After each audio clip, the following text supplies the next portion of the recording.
चरना तेरे आते मेहरबान दाता, जोली अड के खड़ी गरीब दरते, बख्शो अपने नाम दादान दाता। भोली भालड़ी सूरत दिल मेरे, सदा रहे विराजमान दाता। मैं माप दी गांव दिया तन विचो, निकलन दासी दे आखरी प्राण दाता। एहो याद नान तेनू उले तेरी, सूरत तेरी दाओवे दीदार भगवन। सच्चा नाम जी बाते रहे तेरा, छुटन होर संसार दे ख्याल भगवन। माया मोह विच फसे ना मन मेरा, चरना तेरे आंदा होवे आधार भगवन।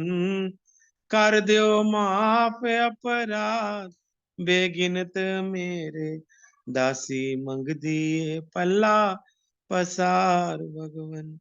कर दियो माफ अपराध बेगिनत मेरे, दासी मंगदी पल्ला पसार भगवन। परम सौभाग्यशाली गुरुमुखो, अपने मन की समस्त वृत्तियों को एकाग्र करते हुए, अपने इष्ट देव का ध्यान करते हुए, अपनी रचना को पावन एवं पवित्र करते, एक दफा मिलके बोलो जयकारा, बोल मेरे श्री गुरु महाराज की जय। बोल श्री स्वामी परमहंस महाराज की जय। सौभाग्यशाली गुरुमुखो, ये कितनी कृपा है हमारे इष्ट देव श्री सतगुरुदाता दयाल जी की, कि इस शब्द में एक विनती है, एक अरदास है, सेवक करता रहे, क्योंकि हर वक्त करनी है ये अरदास। क्योंकि हमारे दरबार के जितने भी शब्द होते हैं वह रूहानियत से भरे होते हैं। रूह को पहचानने का ये मार्ग है। ये भजन भजन नहीं, ये शब्द होते हैं महापुरुषों के, कि जिसमें गूढ़ रहस्य शब्द ही बता देते हैं। आम भजनों में, मंदिरों में भगवान की महिमा उपमा का वर्णन करते हैं, लेकिन महापुरुष हमारी जीव आत्मा के कल्याण का मार्ग ढूंढते हैं, और इन भजनों द्वारा, इन शब्दों द्वारा हमें प्रेरणा देते हैं। महापुरुष अपनी महिमा नहीं करवाते, वह केवल हमारे लिए आते हैं इस धरा पर, हमारे कल्याण का मार्ग ढूंढते हैं। उसको उनको अपनी महिमा का कोई वर्णन नहीं, उनकी महिमा तो पूरा विश्व, उनकी तो महिमा हर वक्त ही हर कोई गा रहा है।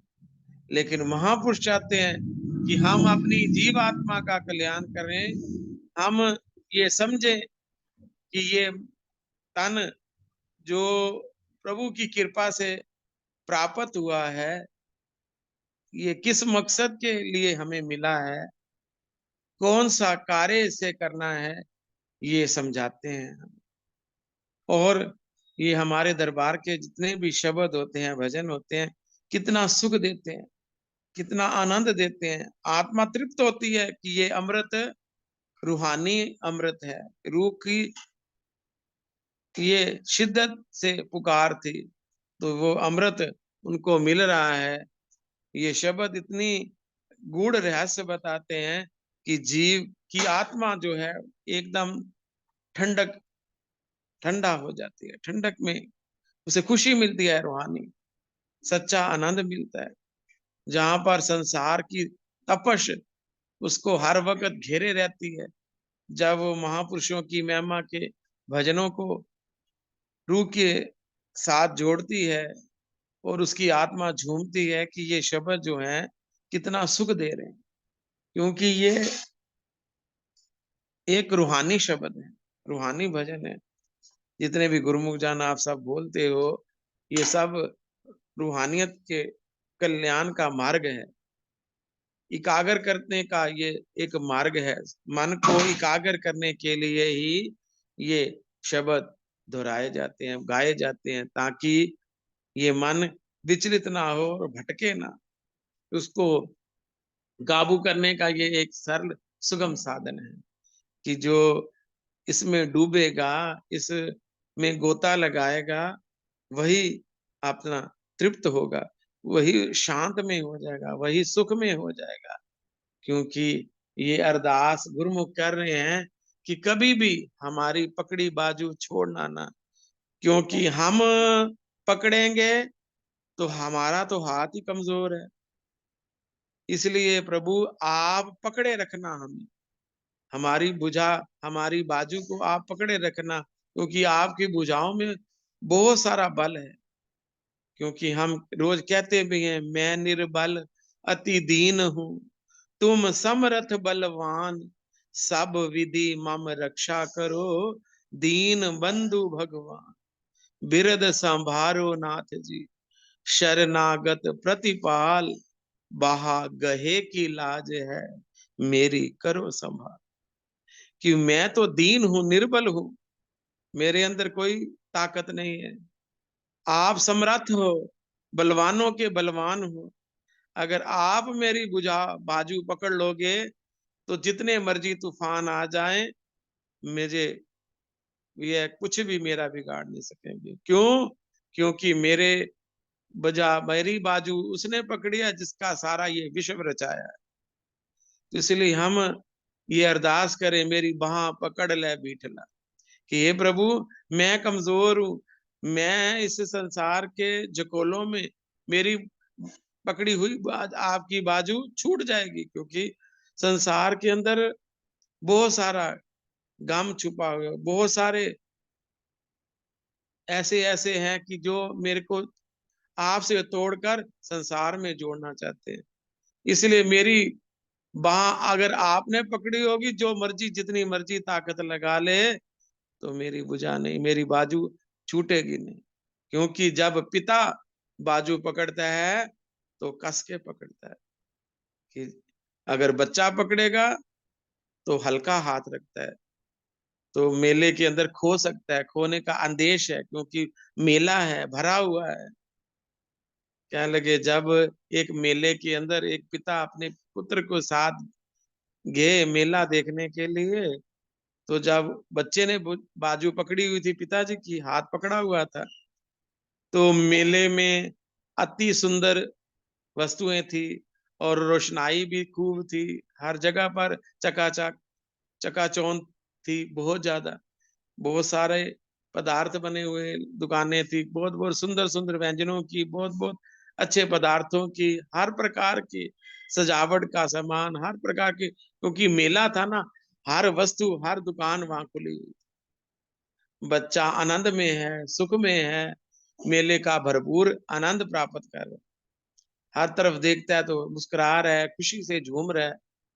लेकिन जब एक भीड़ ऐसी आई, एक ऐसी भीड़ हुई, ऐसा धक्का लगा कि बच्चे का जो था हाथ छूट गया, और बच्चा पिता से जुदा होकर अत्यंत दुखी हुआ और बहुत सारा रोने लगा।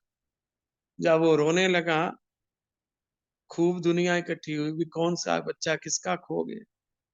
अब महापुरुष कह रहे हैं कि मेला तो वैसा ही था, भरा हुआ है मेला, मेले में तो कोई कमी नहीं थी, हर प्रकार के सामान वैसे ही उपलब्ध थे जैसे पहले वो बच्चा देख रहा था। अब कौन सा कार्य ऐसा हो गया कि वो मेला उस बच्चे को फीका लगने लगा, आनंद जो था वो खो गया। तो फरमाया, कौन सी चीज की कमी आ गई, वह तो वैसे ही वैसा था, कोई दुकानें बंद नहीं हुई, कोई सामान कम नहीं हुआ, कोई भीड़ कम नहीं हुई, मेला में रोशनाई कम नहीं हुई, हर जगह पर सुंदर ही सुंदर वस्तुएं थी, हर जगह पर चमक धमक थी। लेकिन वो बच्चा क्यों विचलित हो रहा है, क्यों परेशान हो गया, कि जिसमें से वो आनंद की प्राप्ति कर रहा था, वो आनंद कहाँ चला गया। तो महापुरुषों ने गहराई से हमें समझाते हुए फरमाया कि भुजा छूट गई, बाजू छूट गई पिता की, उस वजह से वह परेशान है।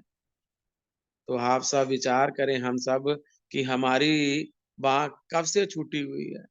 कितने संसार में लोग हैं जो अपनी परमात्मा से बाजू छुड़ाकर संसार में रह तो रहे हैं, जी तो रहे हैं, लेकिन उसको आनंद नहीं है, सुख नहीं है, शांति नहीं है।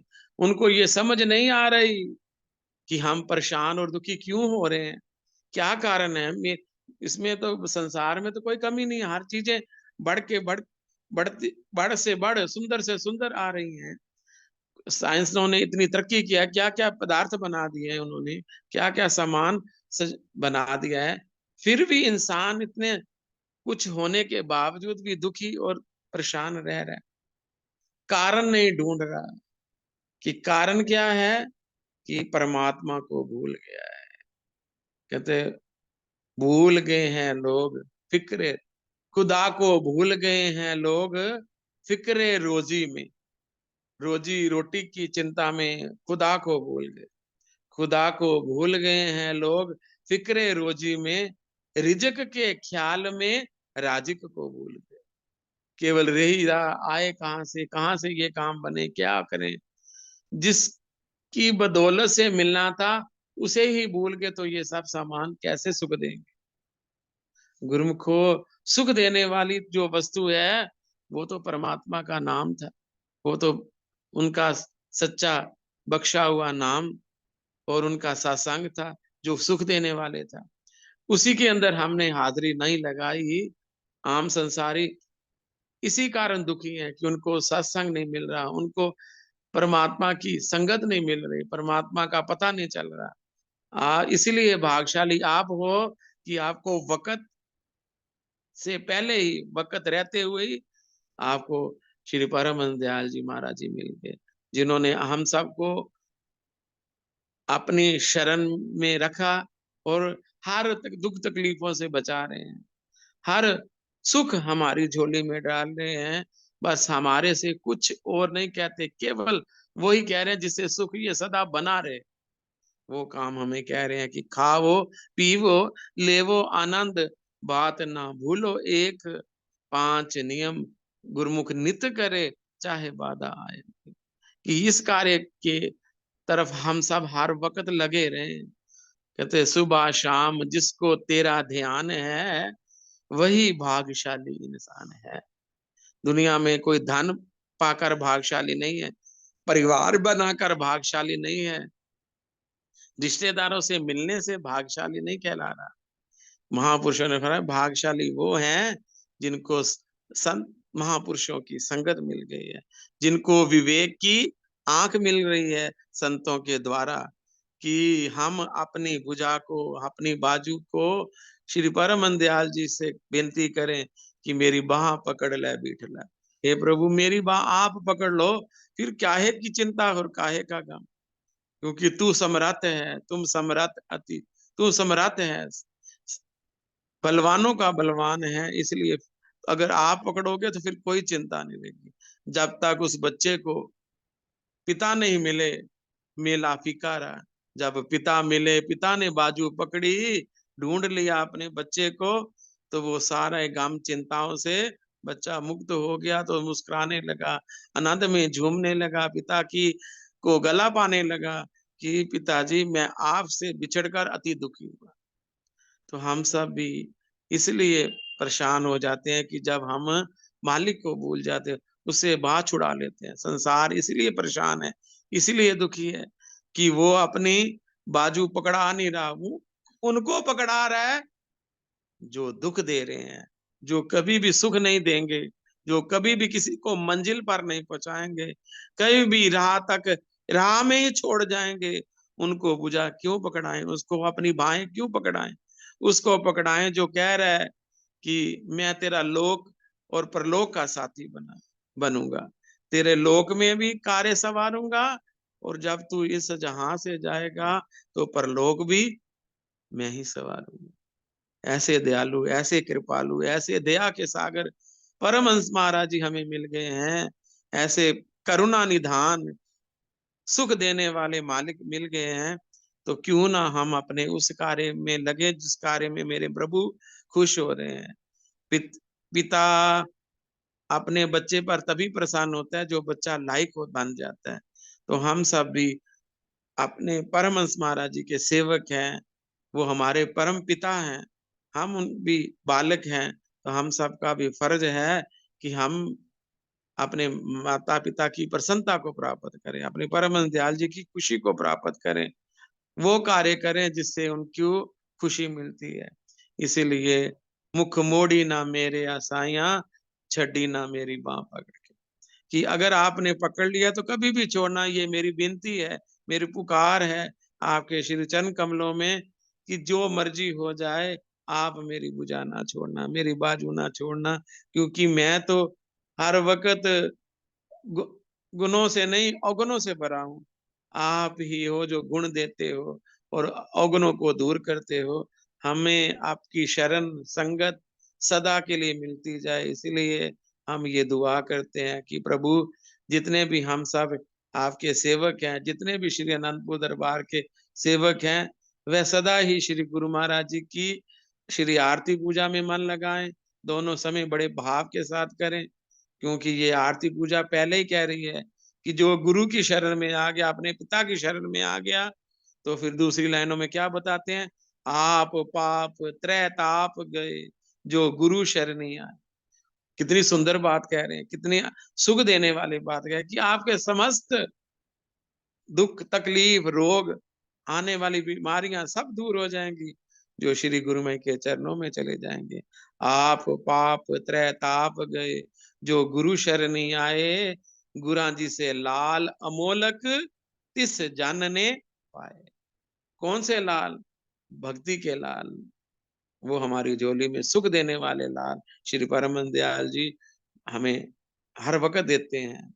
हजूर गुरु महाराज जी देखो कितनी कृपा कर रहे हैं, अपने तन पे कष्ट सहकर भी दिन रात मेहनत कर रहे हैं, दिन रात हमारे जिंदगी की सच्ची खुशी हमें देने के लिए लगे हुए हैं कि इनकी जिंदगी सुंदर हो जाए, सदा के लिए सुंदर हो। इसीलिए शुभ त्योहार माघी का जो श्री चरण कमलों में गुरुमुख जन मनाने गए हुए हैं, जो जाएंगे उनको भी श्री गुरुमय का प्यार मिले, और जो नहीं जा रहे उनको भी श्री गुरु महाराज जी की कृपा उनके ऊपर भी बनी रहे, वह घर बैठे भी ये त्योहार शुभ मनाएं, क्योंकि ये साल की सबसे उत्तम संक्रांति है जो सुख देगी, जो हमें भक्ति के साथ जोड़ेगी। क्योंकि ये शुभ काम महापुरुष क्यों कराते रहते हैं? कि हमारे लिए, उनको ये कोई बात नहीं, उनके तो नित्य दिवाली, नित्य दशहरा है। वो हमारे लिए कि हमारी भक्ति बने, इनके मन में भाव पैदा हो, प्रेम पैदा हो। जब भी सत्संग में जाएँ, जहाँ श्री अनंतपुर, जहाँ श्री प्रयाग धाम पहुँचे त्योहार मनाने में, तो उनको ये सच्ची खुशी मिले, उनकी आत्मा जागृत रहे, उनको ये सदा सदैव के लिए स्मरण रहे कि हमने कौन-सा कार्य करना है। इसलिए ये शुभ काम हमारे से करवाते हैं और शुभ त्योहार मनाते हैं। इसलिए गुरु को लोहड़ी की और शुभ मकर संक्रांति की आप समस्त गुरुमुखों को श्री गुरुमय की तरफ से बहुत-बहुत दुआ आशीर्वाद हो, और हम अपनी तरफ से जितने भी ये गुरुमुख इस वक़्त जुड़े हुए हैं, मालिक के साथ हम उनको बहुत-बहुत बधाई देते हैं कि श्री गुरु महाराज जी इसी प्रकार जितने भी गुरुमुख जुड़े हुए हैं, इनको सदा ही सच्ची खुशियों से माला-माल करें। इनके हर कार्य में खुद सहाय बने, उनकी तंदुरुस्ती श्री गुरु महाराज जी परमहंस दयाल जी देते जाएँ। जितने भी गुरुमुख हैं, निरोगी काया रहे, ये सदा ही भक्ति के नियमों की पालना करते हुए अपना लोक भी संवारें, परलोक भी सुहेला करें, और श्री परमहंस दयाल जी की सदा-सदा के खुशी के पात्र बन जाएँ। बोलो जयकारा, बोल मेरे श्री गुरु महाराज की जय। दयालु श्री परमहंस महाराज की जय। धन्यवाद गुरु।